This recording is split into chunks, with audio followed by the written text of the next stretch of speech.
morning everybody. Thank you for joining me for coffee and card at home again this week. I'm actually doing something a little bit different today. It isn't a card actually.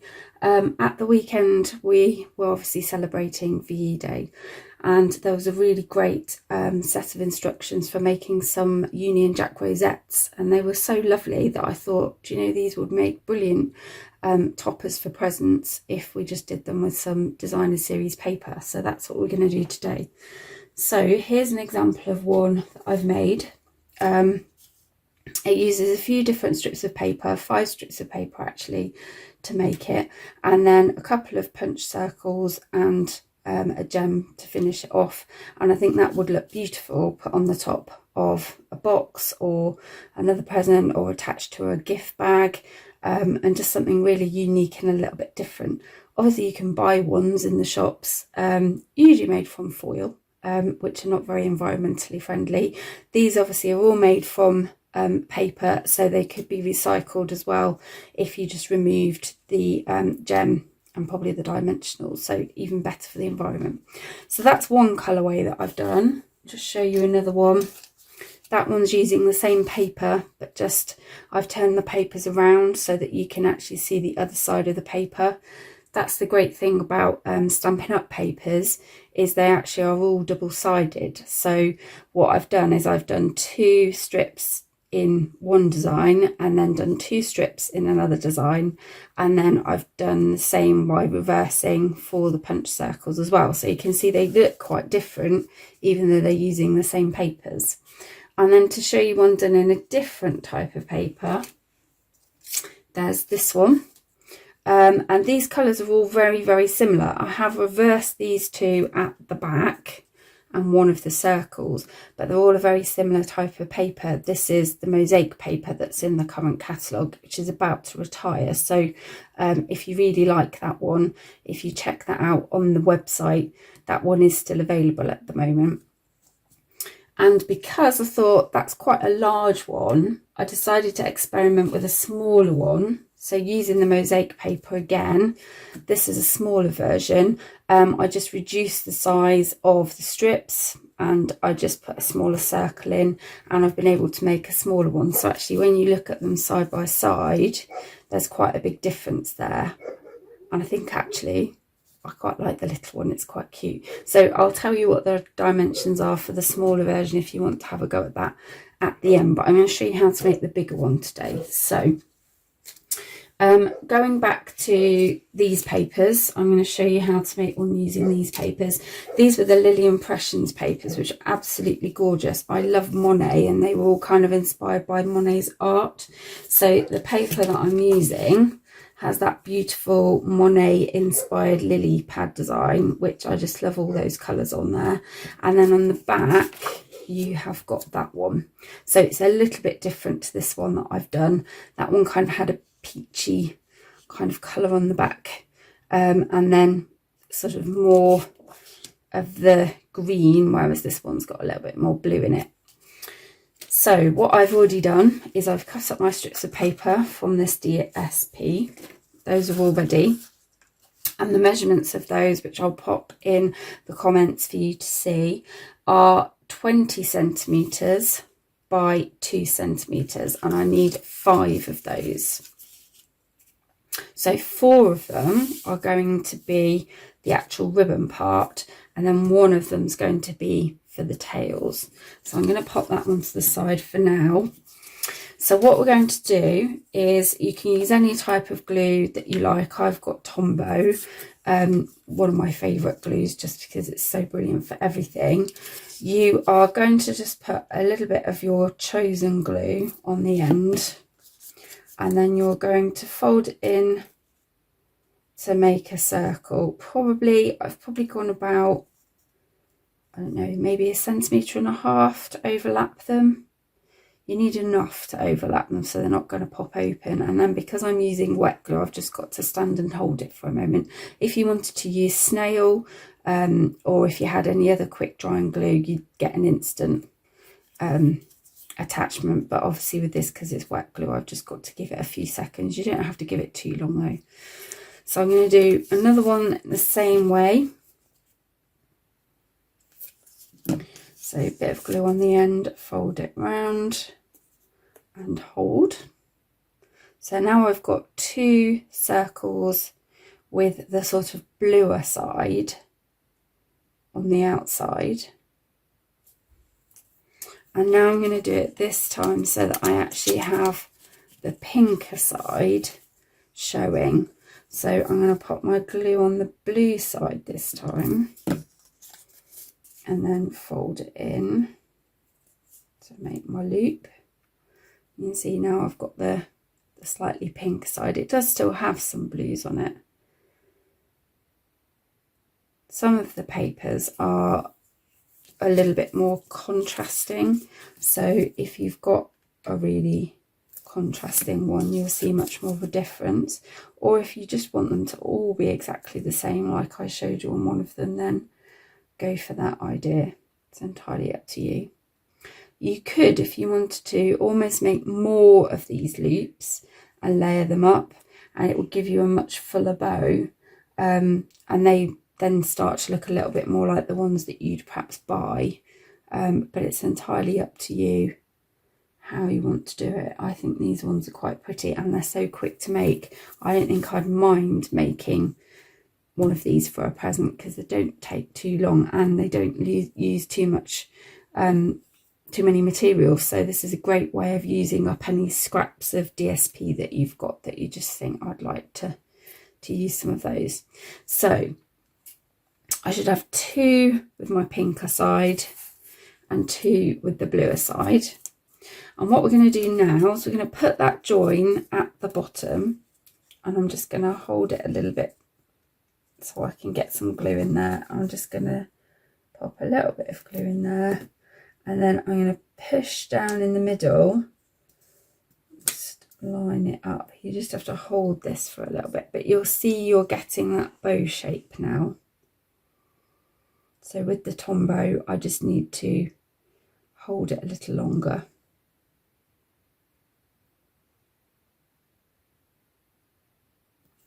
Go and just move that one to the side now. Hopefully it will hold. Then I'm going to do the same with this one. So I'm going to find my join, put that at the bottom, a little bit of glue in there, and then push down in the middle. And the thing about Tombow is if it's not quite in the middle, you can just wiggle it around a little bit until you're happy with it. If you were using snail or any other type of glue that adheres straight away, you're not going to have that ability to do that. So Tombow might be your best choice. And of course Tombow is in the catalogue. If you want to order any, then obviously you can let me know, or you can place an online order if you want to get hold of some. And I have to say, since I've been using this glue, I rarely use any other glues, to be honest. I've been doing a lot of things with the children at the moment, as we're homeschooling at the minute, and even for some of their stuff, when they said, "Mummy, I need glue," I've just gone and got the Tombow because it tends to do the job for most things.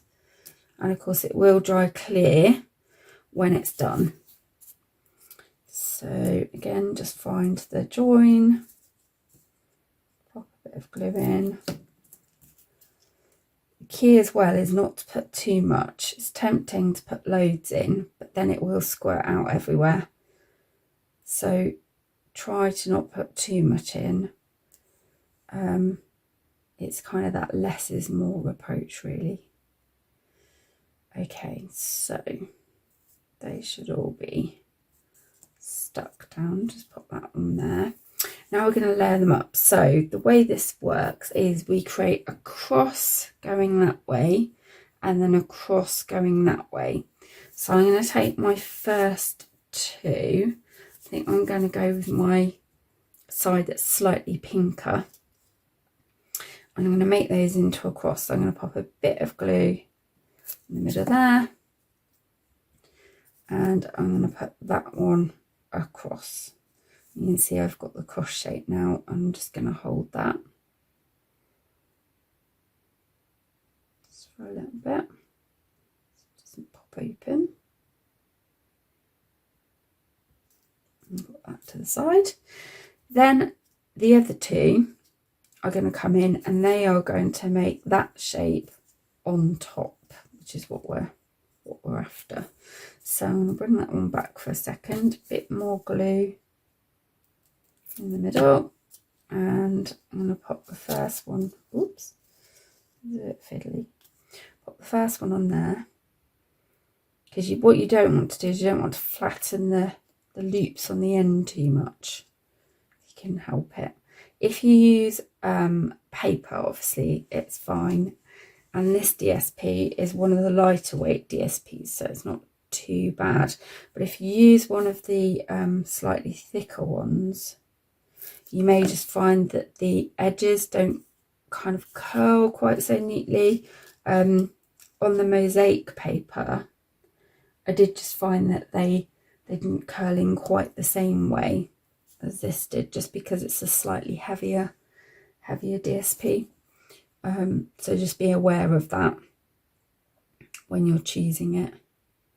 And obviously also bear in mind that if you are using up any scraps and you happen to have some that is only a single colour, you will have a white back to it.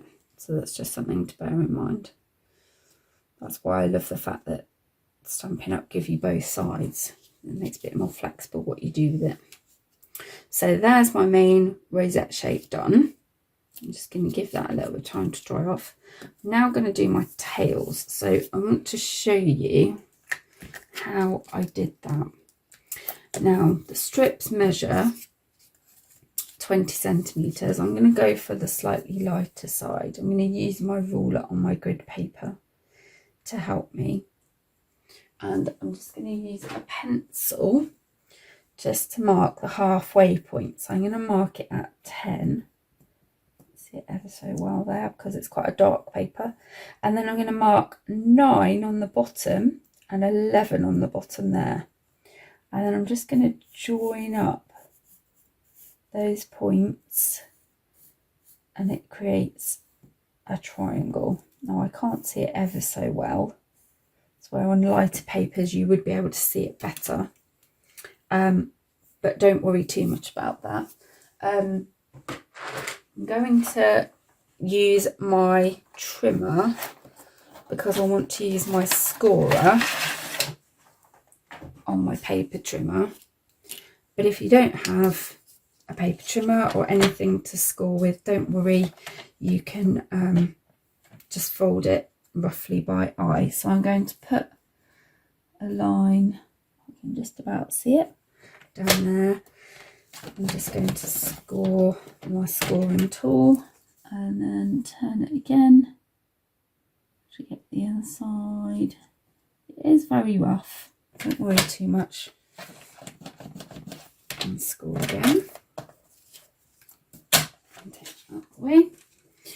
Okay, so now that will just help me to fold a little bit easier along those lines. And I'm folding them like that to give me that kind of shape. I'm going to use that side at the back as well, I think. So what I'm just going to do next before I glue that down is I'm going to do the ends. So again, I'm just going to use the lighter side because it's easier to see. So these are 2 centimeter strips. So I'm just going to mark at the halfway point. I've just lay it on my paper between 7 and 9. So 8 is going to be my halfway point, and also I want to go up 1 centimetre on that side. So that's 2 of my little squares on my grid paper. So I'm just going to mark a dot there, and then I'm going to do the same on the other side. So 2 little lines up. That just gives me a 1 centimetre mark.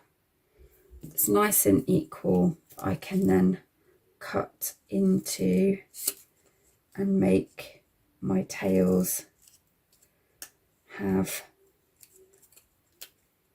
a nice flagged end on them. So there you go, you can see both ends now. So going back to where I folded, just going to do that again. You can see now they look much better. Just going to pop a little bit of glue in each of those folds just to stop it coming apart. Put that bit there. And I am really not using very much at all. Okay.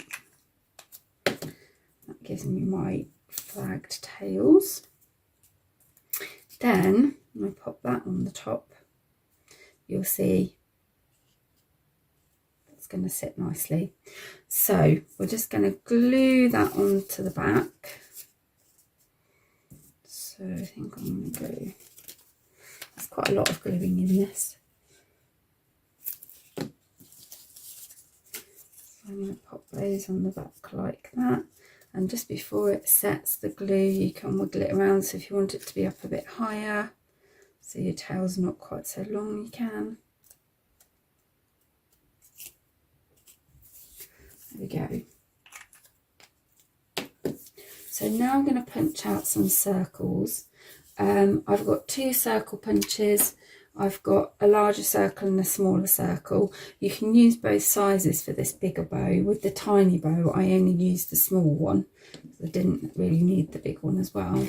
So what I'm going to do is I'm just going to punch out a large circle, punch out a small circle as well.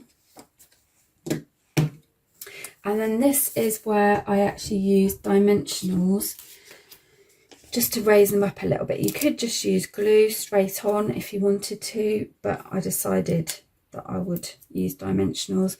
And I'm going to pop the slightly pink side. It's a bit difficult actually now to tell on this one, but that's the slightly pinker side. I'm going to have that one upwards showing.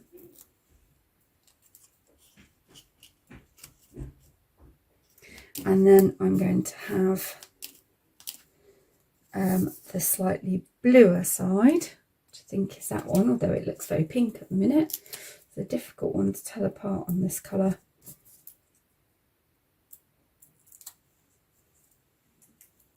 And pop that one in the centre. And to be honest, you might be completely happy with that as it is.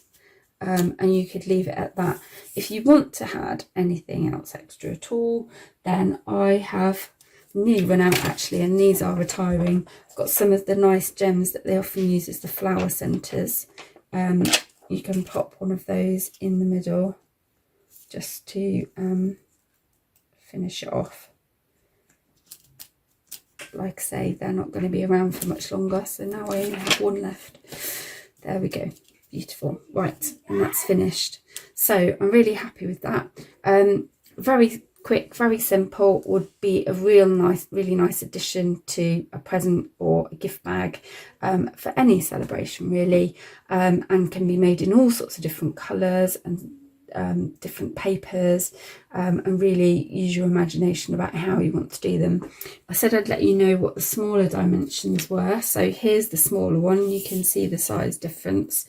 So this basically used the strips, 5 strips again, but this time they were only 15 centimetres long, and instead of 2 centimetres wide, they were 1.5 centimetres wide. And you can see actually it's taken the size down quite a lot. You could have an experiment with doing bigger ones, smaller ones, but I think as long as you make sure you're kind of working out what parameters you can go in and it looks balanced, that's fine. You could also try to do the middle bow of your rosette a little bit smaller as well. So actually you could do it so that you could use the 20 by 2 centimetre strips for the back, and then the 15 by 1.5 centimetre strips for the front, and that would look quite nice as well. So it's one of those things that you could play around with and experiment to see what looked best. As always, if there's anything that you require any more information on, please do let me know. Any feedback about the video, if there's anything you think I could do better or change, I'd really appreciate that feedback. And if there's anything that you are looking to order, please go to stampinup.uk and you'll be able to find everything there. Thanks for joining me today, and hope to see you again next Monday for another coffee and card at home.